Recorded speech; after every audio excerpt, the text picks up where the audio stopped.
Hello students welcome to BS tuition classes BS টিউশনলৈ স্বাগতম জনাইছো। আজি আমি কৰিবলৈ ওলাইছো the solitude of Alexander Selkirk class 12 alternative ইংলিছৰ হয় পৰীক্ষাত আহি যোৱা দৰকাৰী প্ৰশ্ন আজি আমি ইয়াতে ডিসকাস কৰিবলৈ ওলাইছো যিবিলাক কোৱেশ্চন আমাৰ অলৰেডি 2024 ত সোধা হৈছে। যেহেতু আপোনালোকে জানে দ্য সলিটিউড অফ আলেকজান্ডাৰ সেলকাৰ্ক একদম নিউ হয়, কিতাপত একদম নতুন আপলোড কৰা হৈছে 2024 ত, ঠিক আছে। একদম নতুন কিতাপ হয় আমাৰ হাৰমনি কিতাপৰ, এইবিলাক আৰু ডিসকাস কৰাৰ প্ৰয়োজন নহয়, আপোনালোকে ভালকৈ জানে। তো আমি ভালকৈ আজি বুজিম কুৱেশ্যনবিলাক যিবিলাক নেকি 2014 ধুনীয়াকৈ আহিছিল সেইবিলাক। তো শেষলৈকে চাই থাকিব আৰু আমাৰ channel BS tuition classes subscribe কৰিব, ভিডিঅ' লাইক কৰিব, শ্বেয়াৰ কৰিব, কমেণ্ট কৰিব। আৰু যিবিলাক PDF আছে এইটো আপোনালোকে আমাৰ টেলিগ্ৰাম গ্ৰুপত পাই যাব, ঠিক আছে। আৰু টেলিগ্ৰাম গ্ৰুপৰ লিংক ডেছক্ৰিপশ্যনত পাই যাব। PDF অল্টাৰনেটিভ ইংলিছৰ যিকোনো PDF আমাৰ টেলিগ্ৰামত পাব, তাতে ফাইলত যাব, ফাইলত যাই একদম তলত বিচাৰি ওলাব, ঠিক আছে, ধুনীয়াকৈ পাই যাব, ঠিক আছে। আৰু আমাৰ অল্টাৰনেটিভ ইংলিছ যিকোনো ভিডিঅ' কুৱেশ্যন এনচাৰ লাইন বাই লাইন এক্সপ্লেনেশ্যন আমাৰ প্লেলিষ্টত পাই যাব, ঠিক আছে। ইউটিউব প্লেলিষ্টটো যাব, এই সেম নামত লেখা আছে ক্লাছ 12 অল্টাৰনেটিভ ইংলিছ। বোলা আমি ভিডিঅ'টো আৰম্ভ কৰোঁ ধুনীয়াকৈ প্ৰথম কুৱেশ্যনৰ পৰা। তো আমাৰ প্ৰথম প্ৰশ্নটো হ'ল একদম ইজি কুৱেশ্যন আহিছিল, হু ইজ আলেকজান্ডাৰ সেলকাৰ্ক। আলেকজান্ডাৰ সেলকাৰ্ক কোন আছিল, আৰু এইটো আমি ভালকৈ জানো, একদম ইজিলি ইয়াতে লিখি দিওঁ যে এও এজন কোন আছিল, স্কটিছ চেইলৰ আছিল, ঠিক আছে। স্কটিছ চেইলৰ আছিল এও, ঠিক আছে। এও কি হৈছিল, আমাৰ আইলেণ্ডত হেৰাই গৈছিল। এও এটা আইলেণ্ড আছিল, সেই আইলেণ্ডত হেৰাই গৈছিল, যিটো আইলেণ্ডত কোনো মানুহ নাছিল, জাষ্ট কি আছিল, এনিমেলছ। নিয়াৰ এবাউট 4 years এই আইলেণ্ডত তেওঁ আছিল, ঠিক আছে, marooned island. Second question fill in the blanks দিছে, পয়েমৰ পৰা উঠাই দিয়ে, এনেকুৱাকৈ থাকে। আপোনালোকে ভালকৈ হাফ মাৰ্কৰ 1 মাৰ্কৰ এইবিলাক পঢ়ি ল'ব। পয়েমটো অলপ ভালকৈ চাব, কাৰণ পয়েমৰ পৰা এনেকুৱা লাইন উঠাই দিয়ে, ঠিক আছে। তো ইয়াতে আমাৰ কি হ'ব, ইয়াতে হ'ব আমাৰ ফ্ৰেণ্ডশ্বিপ। কি হ'ব, ফ্ৰেণ্ডশ্বিপ। এইবিলাক 2024 অহা কুৱেশ্যন, ঠিক আছে। এইটোও নেক্সট কুৱেশ্যনৰ ফালে আগবাঢ়ো। আমাৰ নেক্সট কুৱেশ্যনটো হ'ল highlight the emotional state of Alexander Selkirk in the poem. তাৰমানে ইয়াতে কৈছে যে আলেকজান্ডাৰ সেলকাৰ্কৰ আৱেগিক অৱস্থাৰ ওপৰত নজৰ দিব কৈছে, ঠিক আছে। এই আইলেণ্ডত যে আছিল, ইয়াৰ অৱস্থা কেনেকুৱা আছিল, ইয়াৰ ফিলিং কেনেকুৱা আছিল সেই আইলেণ্ডত, ঠিক আছে। আৱেগিক অৱস্থা কেনেকুৱা আছিল আলেকজান্ডাৰ সেলকাৰ্কৰ, ঠিক আছে, তাৰে বিষয়ত লিখিব কৈছে। তো প্ৰথম অৱস্থাততো ফাৰ্ষ্ট অফ অল কি হৈছিল, প্ৰথম অৱস্থাত তাতে তেওঁ বহুত হেপ্পী আছিল, ঠিক আছে, বহুত হেপ্পী আছিল, কাৰণ এওঁ নিজকে তাতে কিং বুলি কৈছিল, যে মই এই জাগাখিনিৰ কিং হওঁ, মই ৰুলাৰ হওঁ, ইয়াতে কোনো নাই মোৰ অবিহনে, ঠিক আছে। কিন্তু লাহে লাহে এওঁ ইয়াৰ মনৰ অৱস্থা বেয়া হ'বলৈ ধৰিলে, কাৰণ তাতে কোনোও নাছিল। এওঁ ফ্ৰেণ্ডশ্বিপ বিচাৰিবলৈ ট্ৰাই কৰি আছিল, ইয়াৰ ফ্ৰেণ্ডশ্বিপ লাগে, ই কথা পাতিব বিচাৰে, কনভাৰজেশ্যন কৰিব বিচাৰে, কাৰণ চুইট মিউজিক ই বহুত দিন ধৰি শুনা নাই বুলি কৈছে। আৰু চুইট মিউজিক মানে টকিং, চেটিং উইথ ফ্ৰেণ্ডছ, এইটোৰ কথা কোৱা হৈছে। প্ৰথম অৱস্থাটো বহুত হেপ্পী আছিল, কিন্তু লাহে লাহে ইয়াৰ কি দৰকাৰ হৈ পৰিল, ফ্ৰেণ্ডশ্বিপৰ দৰকাৰ হ'ল, কনভাৰজেশ্যনৰ দৰকাৰ হ'ল, চুইট মিউজিক, ফ্ৰেণ্ডৰ লগত যে ধুনীয়া কথা পাতে, সেই কথাবিলাক মনত পৰিল।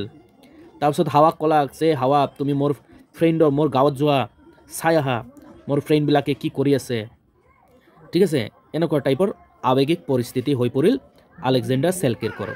নেক্সট কুৱেশ্যনলৈ চাবা, question number 4, summarise Selkirk's view about solitude.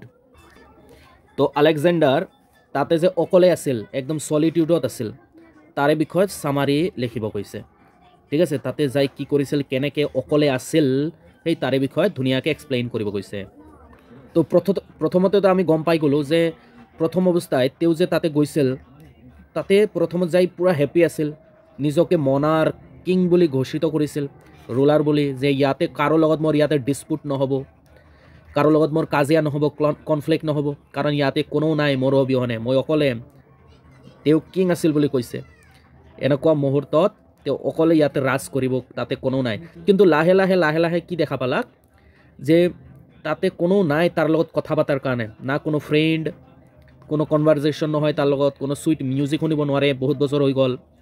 তো লাষ্টত দেখা পালাক যে অকলশৰীয়া হৈ গ'ল মানুহজন সেলকাৰ্ক, ঘৰত যোৱাৰ কাৰণে পাগলামি আৰম্ভ কৰিছিল না ঘৰত যাব বিচাৰে বতাহক কৈ ফুৰে হা এই বতাহ তই মোৰ ঘৰৰ পিনে যাই কেনে চায়া যে আমাৰ গাঁৱৰ মানুহবিলাক কেনেকুৱা আছে ঘৰৰ মানুহ কেনেকুৱা আছে মোক মনত কৰে না নাই ঠিক আছে তেনেকুৱা মনৰ অৱস্থা হৈছিল তেওঁৰ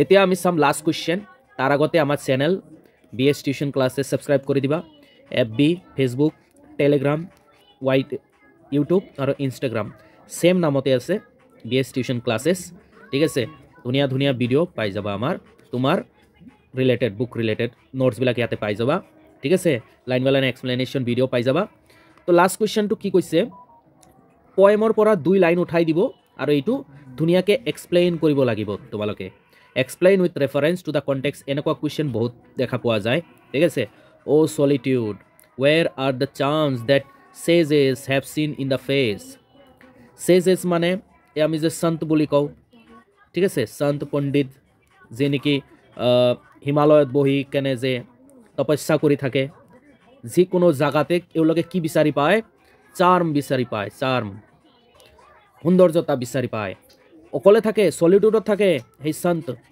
হা চেজেছ অকলে থাকে তথাপি সেই অকলশৰীয়া মুহূৰ্ততো এওঁলোকে এটা ধুনীয়া চাৰ্মনেছ বিচাৰি পায় সেই জাগাটোত কৈছে মইতো বিচাৰি নাপালোঁ এটা চেজেছ বিচাৰি পায় সেই জাগাটোৰ চাৰ্মছ ঠিক আছে এই লাইনটো ধুনীয়াকৈ ব্যাখ্যা কৰিব দিছে তো প্ৰথম অৱস্থাত কেনেকৈ লিখিব লাগিব এইটো প্ৰথম অৱস্থাত এইটো 3টা দফাত লিখিব লাগিব ঠিক আছে 1 2 3 পেৰাগ্ৰাফ পেৰা 1 পেৰা 2 পেৰা 3 3টা পেৰাগ্ৰাফত এনসাৰটো কৰিব লাগিব কাৰণ 5 মাৰ্কৰ হয় ঠিক আছে মনত ৰাখিবা প্ৰথম পেৰাত কি লিখিব লাগিব যে এইটো ক'ৰ পৰা লোৱা